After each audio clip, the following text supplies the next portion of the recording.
실제로 많은 사람들의 우려가 결국 불평등에 귀착될 것이다. 지금도 전 세계적인 이 불안, 극단주의 이런 것들의 주 원인이 이 경제적 불평등, 양극화에 있다는 주장이 많습니다. 저도 사실 거기에 많이 공감을 가지고 있어요. 이제 어떻게 극복할 거냐.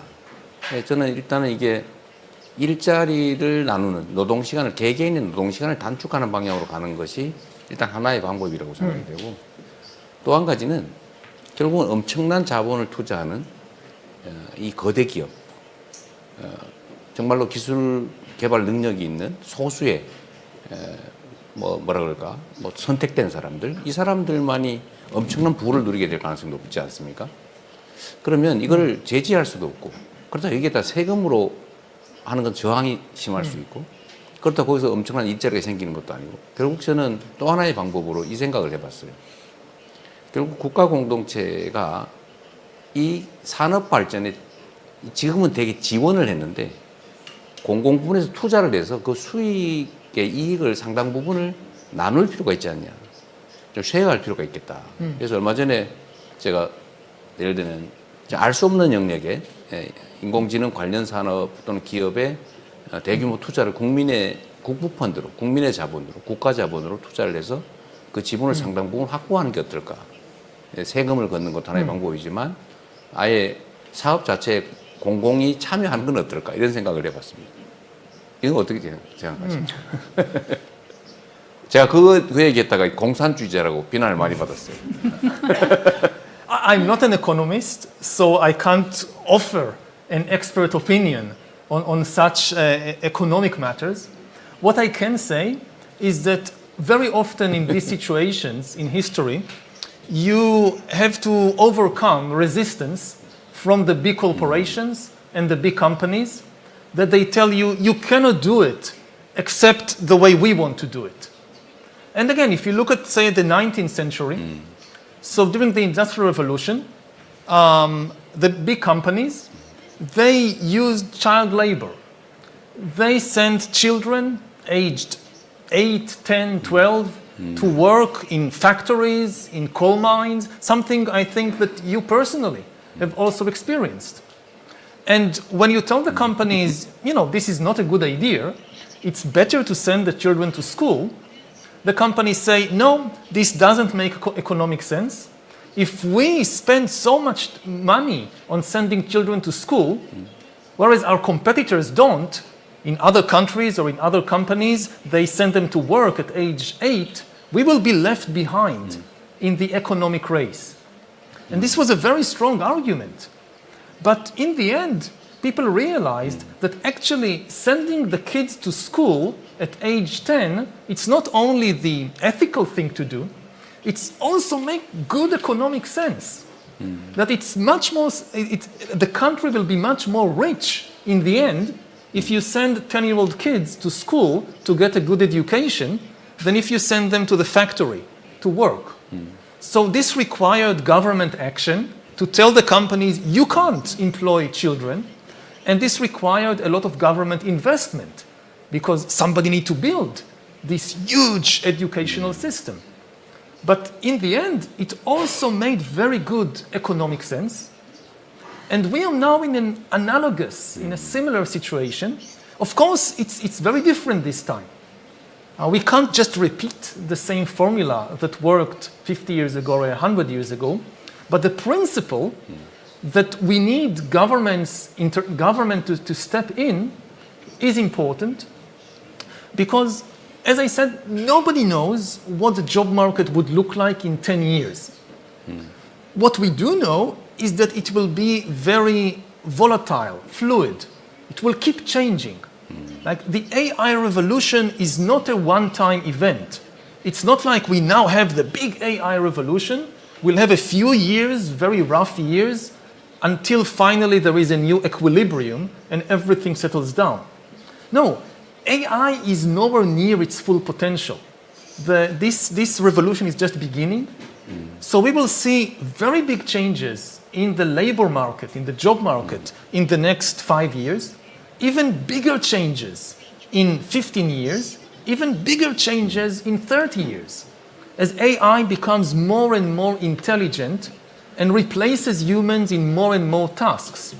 So people will need to constantly retrain and reinvent themselves and change jobs. And the big question is, or two questions. First of all, who is going to finance all this retraining? And who is going to support people while they are in transition? Like, I lost my old job to an AI. There is a new job, but I need like 6 months or 1 year to retrain. Who is going to support me in the meantime? And it's not just financial support. Even more important is psychological support, because it's going to be a very stressful world. You know, change is stressful. And having to change again and again throughout your life, you cannot rely on just, okay, now I know, now I have the knowledge that will keep me throughout my life, now I have the profession, the job, I will do this until I'm old. This is gone. You have to change again and again. It's very stressful. So I think we'll also need much more investment in mental health. We already saw it also with COVID, that it's very important to remember the mental aspects of such big crisis. That it's easy for people to focus on just the material conditions, but taking care of people's mental health is equally important. So I think in the coming years, governments will need to step in to provide both a kind of new education system for adults, so they can keep learning and changing throughout their lives, and also a much more robust mental health system to support people in very stressful times.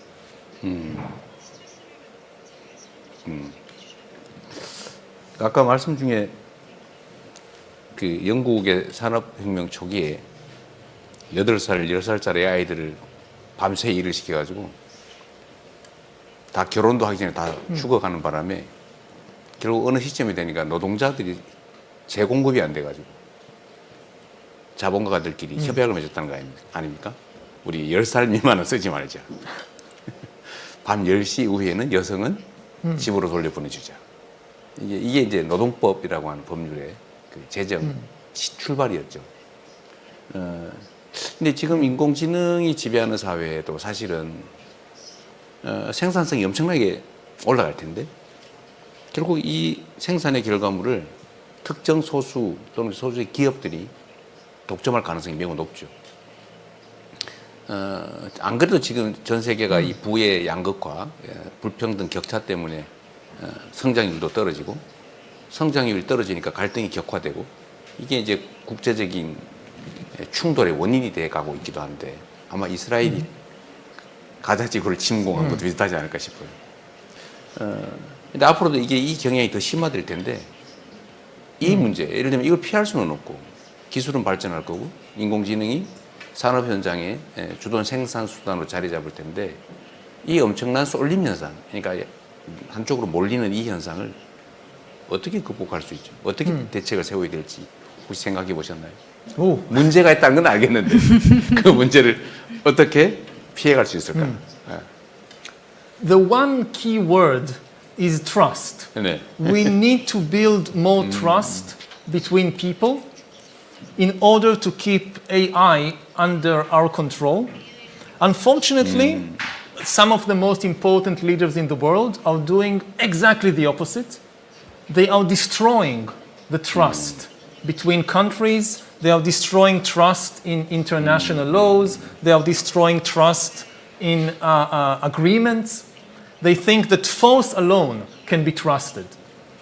And they imagine a world in which each nation is like a fortress with very high walls, both against immigrants, against foreign ideas, against foreign goods, tariffs. And, you know, in a world which is just a collection of fortresses, the question is, how do you settle the differences, the disagreements between the fortresses, if you don't have any common values, any common rules? each fortress will naturally want a bit more territory, a bit more security and prosperity for itself at the expense of the neighbors. 충돌하기. And then we know, we have thousands of years of history, and we know how it ends. It ends in war. The only thing that can prevent it is not building walls, but building trust between different countries and also between different companies. But the opposite is happening. And this is especially dangerous in the age of AI. You know, I've been traveling the world since I published Nexus, talking with politicians, talking with business people about the AI revolution. I was a few days ago in Tokyo. Tomorrow I'm flying to Beijing. And wherever I go, I ask the leaders of the AI revolution 2 questions. First, I ask, why are you moving so fast? There are big risks, and we need time to adapt the labor markets, to adapt our laws, to think about the ethical implications. We need time. Why are you moving so fast? And almost all of them have the same answer. We know that there are risks. We would actually like to slow down, to invest more in safety, but we cannot trust our human competitors.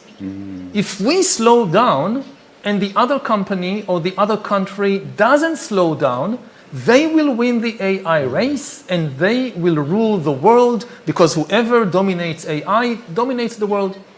So this is why we can't slow down, because we cannot trust the other humans. Then I ask them the second question. Do you think you will be able to trust the super intelligent AIs that you're developing? And the same people who just told me they can't trust the other humans suddenly tell me, yes, we can trust the AIs. And this is almost insane. We have thousands of years of experience with other humans. We know that it's not easy to build trust with them, but we understand human biology and psychology. We have quite good mechanisms. 100,000 years ago, humans lived in tiny hunter-gatherer bands, and they couldn't trust anybody outside their band. Now we have nations like Korea with millions of citizens who trust each other. We have a global trade network that, the food we eat, the clothes we wear are often produced by people on the other side of the planet. So we have managed to build trust between humans. With AI, in contrast, we have no experience. We know one thing about AI. AI is not a tool, it is an agent. It's the first technology we've created that can make decisions by itself.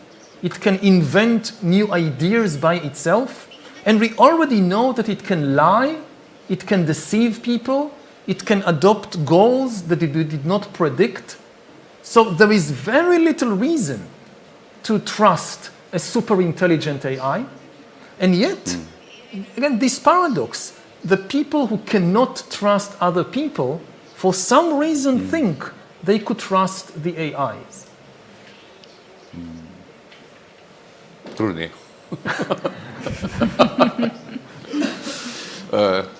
타민족들도 이제 문화적으로 접촉하고 이해하면서 우리 하나의 공동체 안으로 포섭됐는데 인공지능은 그럴 가능성이 매우 적다고 보시는 겁니까? 충분히 통제할 가능성이 많지 않다? 이렇게 보시는 건가요? It depends on how we build it and how we integrate it into society. I don't think it's evil. I think AI could be the best invention in human history. If we build it and use it correctly, it can provide us with the best healthcare system in history. We can have AI doctors and AI therapists who give us the best healthcare in history. We can have AI teachers in the education system. We can, just one example, every year, more than 1 million people die in car accidents. Most car accidents are the result of human error, like somebody drinking alcohol and driving. AI doesn't drink alcohol. If we give AIs, control of the vehicles, self-driving vehicles, we could save 1 million people every year. So I'm not against the development of AI. I'm just saying it needs to be done in a responsible way, and we especially need to think about how we integrate it into society. Because, again, when you develop AI in a laboratory, you can only test certain things. You can test certain potential accidents. But you cannot simulate history in a laboratory. And by that I mean you have no idea, even if you made all the tests you want in a laboratory, you have no idea what will happen when you release millions of AI agents that can make independent decisions and invent all kinds of new ideas, and you release them to the world, to the economic system, to the military system, and they start interacting with millions of people. You know, one of the key moments in the AI revolution happened right here in Seoul in 2016, the famous Go game between AlphaGo and Lee Sedol. And what was shocking about the victory of AlphaGo, it wasn't just that an AI, a machine, defeated human world champion.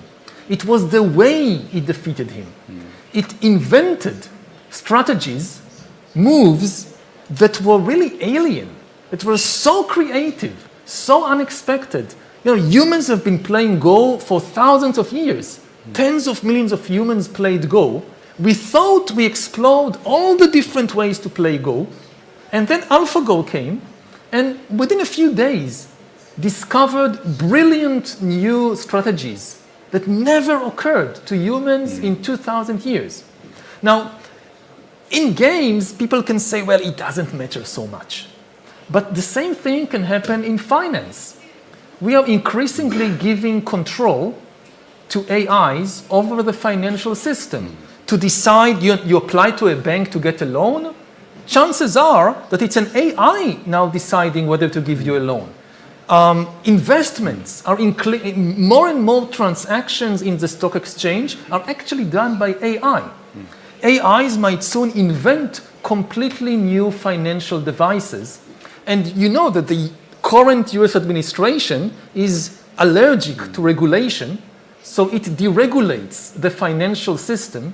We saw what happened last time in 2007, 2008, when the financial system was deregulated, that people invented these very complex financial devices that the regulators did not understand. For a few years, everything looked wonderful. Some people made billions, and then everything crashed.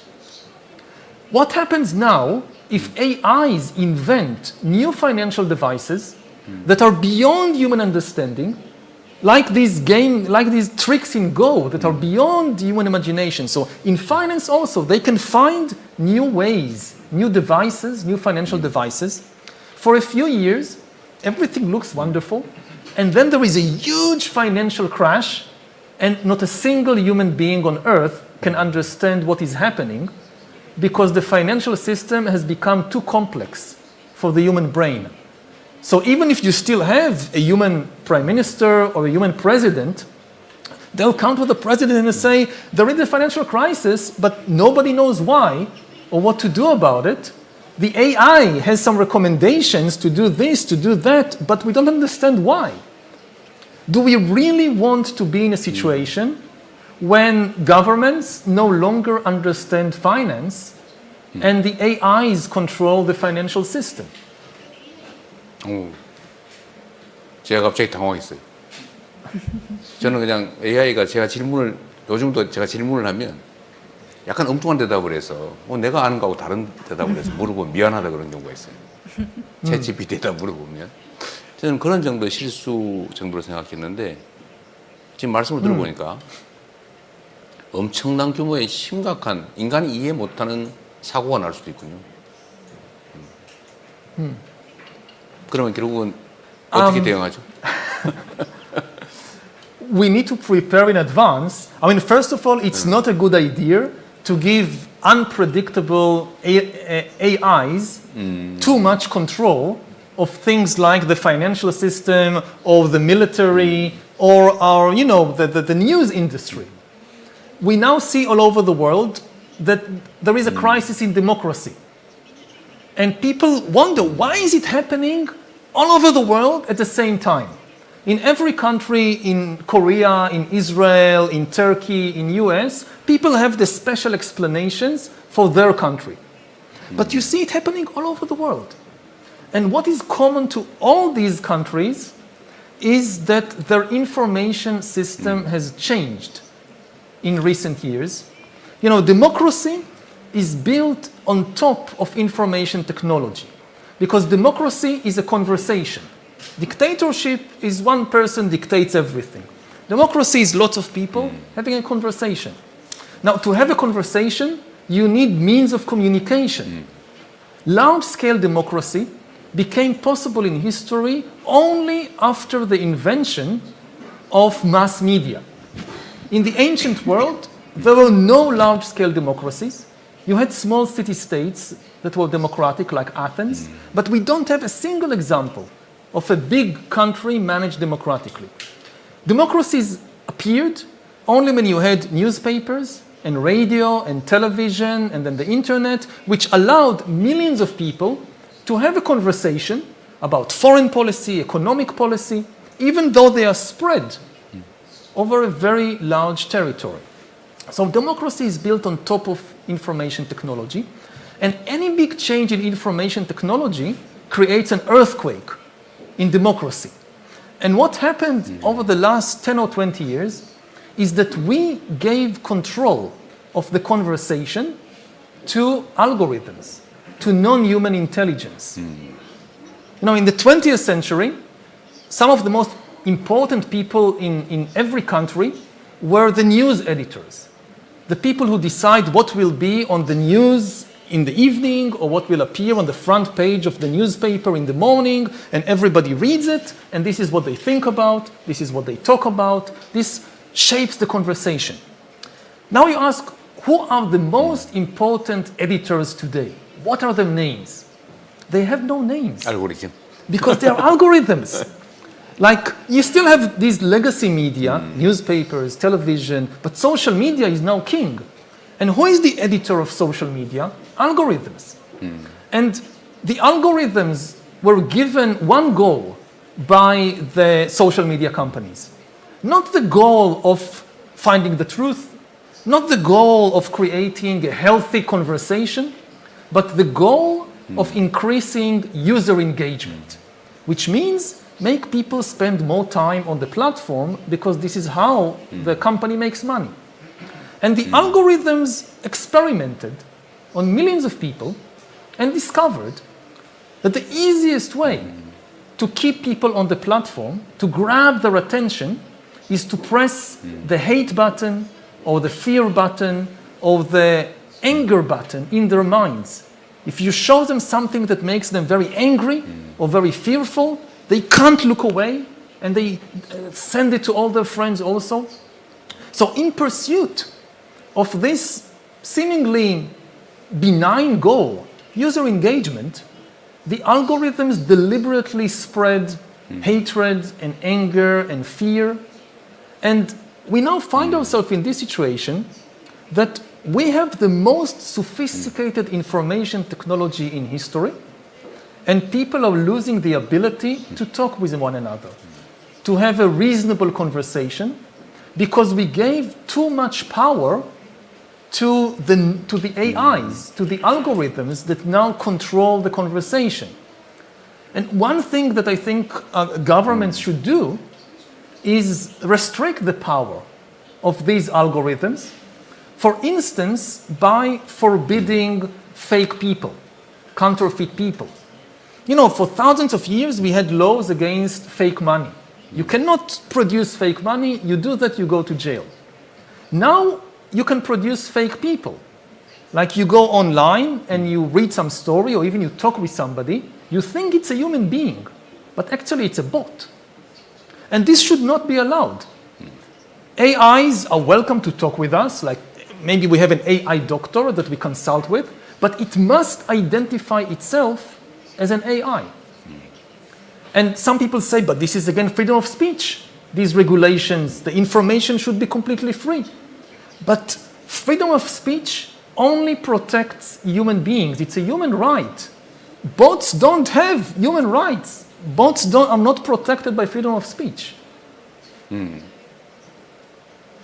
그 가짜 인간 중에 저는 계엄령 선포하는 윤석열 대통령이 가짜인 줄 알았습니다.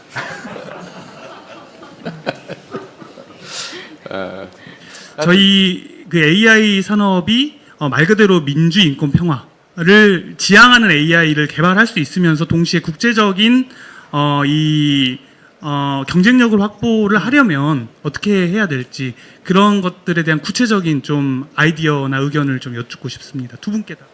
교수님이 하도 말씀을 잘해 주셔서 저는 아주 간단하게 사실 기술 개발에 유인이 여러 가지가 있는데 뭐 호기심일 수도 있고 여러 가지가 있지만 그중에 가장 강력한 동기는 돈벌이예요. 돈을 벌 수 있느냐. 예. 그 다음으로 또 강력한 유인이 하나 있는데 군사적 동기입니다. 그러니까 이제 무기로 개발하는 거죠. 저는 인공지능에 대해서 어떤 예를 들면 윤리적 규제를 아무리 만들어내도 저는 이 두 번째 군사적 요인에 의한 그 개발 욕구를 막을 수 없을 거라고 생각합니다. 결국은 이걸 어떻게 활용하느냐 하는 것일 텐데 사실 이제 원자력 발전도 원자력 이용도 사실은 누구를 어떻게 대량으로 한번 이렇게 파괴해 볼까? 여기서 출발한 거잖아요. 그래서 인공지능 문제도 사실은 규제를 우리가 생각하고 뭔가 통제를 생각하는 그 단계 이전에 이미 그걸 넘어서 있을 것 같아요. 그런 측면에서 약간 비관적이긴 한데 그러나 그게 현실화됐을 때 인간 사회에 실질적으로 영향을 미치기 시작할 때 그때는 또 우리 사람들이 충분히 합의한 조건으로 통제가 가능하지 않을까. 약간 한 발씩 늦긴 하겠지만 저는 그래서 비관적이지는 않습니다. 네, 한 분만 더 받고 쉬도록 하겠습니다. 이번에 이쪽으로 한번 가볼게요. 누가 먼저 손 드셨어요? 우리 그럼 1층에 계신 분? 네. 네, 안녕하세요. 저는 전산 언어학을 공부하고 있는 학생이고요. 언어 모델과 인공지능의 윤리에 대해서 연구하고 있습니다. 두 분 정말 뵙고 싶었고, 저는 이재명 대표님께 질문을 하고 싶은 내용인데 제가 적어와서 좀 보고 읽겠습니다. 네, 법이 시대의 흐름보다 빠른 것은 늘 있어왔던 현상이지만 AI 시대에 와서 이 현상이 되게 가속화되고 있는 것 같은데요. 이러한 시점에서 행정, 입법, 사법부에도 인공지능과 이런 심층학습 기술에 대한 이해가 필수적일 것으로 생각이 됩니다. 근데 현재 행정, 입법, 사법부를 이루고 있는 사람들이 대부분 법학이나 정치학을 전공한 사람으로서 이런 부분에 대해서 전문성을 가지기 어려울 것으로 생각이 되는데요. 이재명 대표님께서는 이러한 그 전문성이 좀 이런 AI 시대에 그 정치인들이 전문성이 떨어질 수 있는 문제에 대해서 어떻게 생각하고 계시는지 궁금합니다. 제가 조금 전에 말씀드린 거하고 좀 관련이 있어 보이는데 법이 현실보다 빠른 건 아닌 것 같아요. 네. 반대로 말씀하신 네, 반대로 말씀하신 것 같아요. 네. 법은 언제나 제도화는 좀 한 발짝씩 늦죠. 왜냐하면 모르는 현실에 가상을 해서 그걸 미리 대비할 수는 없어요. 그런데 제가 지금 제일 문제라고 생각하는 게 이 정부 영역은 대한민국을 기준으로 하면 정부 영역은 매우 뛰어난 우리 사회 전체에서 매우 뛰어난 영역이었어요. 그래서 우리 사회를 선도해 왔죠. 그런데 지금은 민간 영역의 전문성이 정부 관료들의 전문성보다 훨씬 뛰어난 시대가 됐습니다. 우리나라는 소위 그런 선진국이 됐죠. 그래서 이 규제나 아니면 산업 현장에 대한 통제 욕구가 있죠. 권력을 가지면 행사하고 싶으니까. 그런데 그거를 절제해야 돼요. 근데 그걸 인정하기 쉽지 않습니다. 자꾸 이렇게 좌지우지 하고 싶은 욕망이 있죠. 근데 그 욕망들은 사실은 스스로 절제해야 되고, 이제는 이 전문성, 민간의 전문성을 더 존중하는 그런 생각을 관료들이 정부 차원에서 해야만 더 나은 나라를 만들 수 있는 게 분명합니다. 지금 아까 그 R&D 예산 삭감됐다고 누가 그 말씀하셨는데 이 R&D 예산의 편성 평가 자체도 사실은 공무원 이걸 다 평가하고 선발하고, 그러니까 연구 과제를 선발하고, 연구가 잘 됐나? 또 추가 연구 과제를 줘야 되나를 공무원이 다 평가한다는 거예요. 근데 공무원이 뭘 알아요? 사실은 너무 웃기죠. 지금 우리가 그러고 있습니다. 그래서 이런 것들을 좀 이제 버려야죠. 민간의 전문적 역량을 최대한 좀 활용해야 되고, 인공지능에 관한 규제, 통제 문제도 이제는 민간 전문 영역에 충분히 권한을 주고, 물론 그게 마음대로 하면 안 되겠죠. 그러나 그 민간 영역을 적정하게 제어하면서 민간 영역의 전문성을 충분히 활용해야 된다. 저는 그렇게 생각하고 있습니다.